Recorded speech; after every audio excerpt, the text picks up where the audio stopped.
Assalamualaikum warahmatullahi wabarakatuh. Kembali lagi di pelajaran kita Pendidikan Agama Islam dan Budi Pekerti.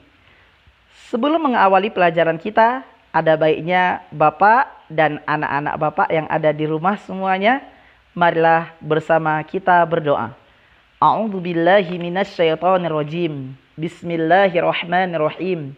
Rabbi zidni ilma warzuqni fahma waj'alni min ibadikas salihin. Amin. Mudah-mudahan dengan berdoa tersebut Allah mengijabahkan segala apa yang kita minta. Anak didik Bapak yang Bapak sayangi, khususnya anak didik Bapak yang ada di SMA Negeri 3 Dumai. Pada video sebelumnya kita telah membahas tentang permasalahan pentingnya perilaku jujur. Dan pada kesempatan hari yang berbahagia ini kita akan mengupas tema ataupun materi pelajaran kita, kepedulian umat Islam terhadap jenazah. Seberapa pedulikah umat Islam terhadap jenazah?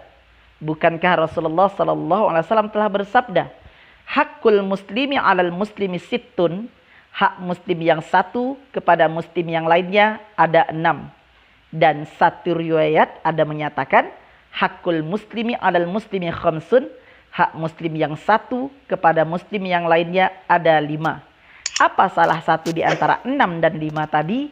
Yaitu mengunjungi orang yang sakit dan menyelenggarakan jenazahnya. Setiap yang bernyawa pasti akan merasakan mati. Hal ini sesuai dengan firman ilahi di dalam Al-Quran surah Al-Imran. A'udzubillahi minasyaitonirrajim. Bismillahirrahmanirrahim. Kullu nafsin dha'iqatul maut. Setiap yang bernyawa pasti akan merasakan mati. Sebagai orang beriman, kita wajib yakini rezeki, jodoh, ajal, maut, keempat poin ini sudah ditentukan oleh Allah Subhanahu wa taala. Akan tetapi banyak penyebab dari sebuah kematian. Umumnya kematian tersebut memang tanpa kita sadari, tapi dan kebanyakan menyebabkan seseorang meninggal dunia adalah bersumber dari sebuah penyakit. Ketika ada keluarga, ada saudara yang sakit, sangat wajib hukumnya, apalagi itu keluarga terdekat seperti orang tua, saudara kandung, sepupu kita yang terdekat, sangat diwajibkan hukumnya bagi kita untuk menjenguk orang yang sakit tadi. Akan tetapi dalam menjenguk orang yang sakit, bukanlah kita memberikan beban kepada orang yang sakit. Orang yang sakit sangat disunnahkan kita menghibur orang yang sakit tersebut dengan kata-kata yang menghibur, dengan kata-kata yang bisa membuat dia tertawa. Apalagi kita mendoakan orang yang sakit tersebut agar cepat diberikan kesembuhan oleh Allah Subhanahu wa taala. Maka dalam hal ini sangat disunahkan ketika kita menjenguk orang yang sakit tadi kita usap kepalanya, kita pegang kepalanya sembari membaca Allahumma rabbal arsyil azim ayyashfiyaka. Allahumma rabbal arsyil azim ayyashfiyaka. Ingat, setelah kalimat ayyashfiyaka, sebutkan nama orang yang sakit tadi. Dan apalagi orang yang sakit tersebut sempat dirawat di ruang ICU ataupun ruang UGD. Terkadang model keluarga ada yang histeris, terkadang model keluarga ada yang menangis. Ibaratkan salah satu tokoh artis menyatakan gegana, bawaannya gegana, gelisah, galau, merana. Daripada hal gegana ini terjadi kepada keluarga, terjadi kepada diri kita sendiri, alangkah lebih baiknya keluarga kita, saudara kita, orang yang dirawat di UGD atau di ruang ICU tadi, lebih baik kita mendoakan kepada Allah agar orang tersebut diberikan pertolongan ataupun keselamatan. Bukankah Allah Subhanahu wa taala berfirman, "Ya ayyuhalladzina amanu ista'inu bis sabri was shalah." Wahai orang-orang yang beriman, minta tolong kepada Allah bisobri, dengan kesabaran, wassalat, dan salat. Maka tidak ada yang maha menyembuhkan kecuali Allah yang maha menyembuhkan segalanya. Ketika ada keluarga yang dirawat di RSUD ataupun dirawat di UGD atau di ruang ICU, alangkah baiknya kita menenangkan diri selain meminta kepada Sang Ilahi Rabbi dengan membaca kalam ilahi yang suci, dengan membacakan salah satu surah. Surah apa saja? Yaitu surah Yasin, surah Ar-Ra'd, surah Al-Mulk, dan surah Al-Waqi'ah. Ternyata ketika terdapat dikabari berita keluarga yang sedang sakit tadi tahu-tahu meninggal dunia, apa solusi yang kita berikan kepada orang meninggal dunia tadi? Solusi utama adalah memang pasti terkadang kita menangis histeris. Menangis boleh, menangis wajar, tapi meratap jangan. Jangan pula gara-gara ada keluarga yang meninggal dunia kita menangis seolah-olah seperti tayangan yang ada di tayangan sinetron Indonesia, yang sering ketika menangis seolah-olah dialah dihimpit beban yang sebanyak-banyaknya. Ku menangis membayangkan sambil menangis.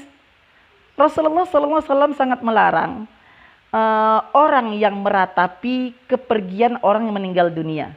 Sesuai dengan sabda Rasulullah SAW, al-mayyitu yu'adzabu fi qabrihi bimaniha alaih. Mayat tersebut disiksa disebabkan karena ratapan orang yang hidup tadi. Maka dalam hal ini ketika keluarga kita yang sudah meninggal dunia, apa utama yang kita lakukan? Yang pertama, kita pastikan orang tersebut meninggal dunia atau tidak dengan cara cek detak jantungnya, periksa denyut nadinya. Apabila detak jantung tidak ada tanda-tanda kehidupan dan denyut nadi tidak ada tanda-tanda kehidupan, maka pada saat itu pihak keluarga harus menutupkan mata orang yang baru meninggal tadi sambil membaca Bismillahi wa ala millati Rasulillah. Bismillahi wa ala millati Rasulillah. Itu bacaannya. Anak-anak silahkan catat. Bismillahi wa ala millati Rasulillah. Setelah kita tutup matanya, apa yang kita lakukan? Kita lipat tangan jenazah tadi dengan posisi yaitu dengan posisi tangannya seperti orang bersedekap sedang sholat. Tapi sebelum kita rapikan tangannya, alangkah lebih baik yaitu kita olahragakan tangannya dulu ataupun setiap persendiannya. Gunanya untuk apa? Hal ini berguna supaya tangan atau persendiannya nanti tidak kaku dan orang yang memandikan jenazahnya tidak merasa kesulitan. Nah, anak didik Bapak yang Bapak sayangi, setelah kita urus jenazah tersebut, setelah kita olahragakan persendian, apa selanjutnya kita lakukan? Barulah kita lakukan hal berikutnya. Panggil tim ahli medis untuk mengecek betulkah orang tersebut meninggal atau tidak. Terkadang karena pihak keluarga yang terlalu lambat, pihak keluarga yang masih tidak percaya keluarganya meninggal dunia, dengan kelambatan ini terkadang ada model jenazah tersebut mulutnya ternganga dan matanya terbentang. Ini disebabkan dari apa? Karena kesalahan dari ahli waris, karena kesalahan dari anaknya yang tidak mengambil tindakan cepat dalam mengurus jenazah. Setelah dipastikan orang tersebut meninggal, apa yang kita lakukan? Yaitu kita tutup sekujur tubuh jenazah dengan menggunakan kain yang ringan. Ingat, dengan menggunakan kain yang ringan seperti kain batik panjang ataupun kain jarik. Kalau kita orang Jawa mengatakan kain jarik ya. Jangan pula kita tutup jenazahnya dengan menggunakan bed cover. Setelah itu kita letakkan, setelah kita tutup, baru kita lepaskan segala pakaiannya. Kita lepaskan segala pakaiannya. Kita lepaskan segala cincin-cincin kalau dia menggunakan cincin. Kita lepaskan mana tahu dia menggunakan behel, cepat dilepaskan. Mana tahu dia menggunakan gigi palsu, cepat dilepaskan.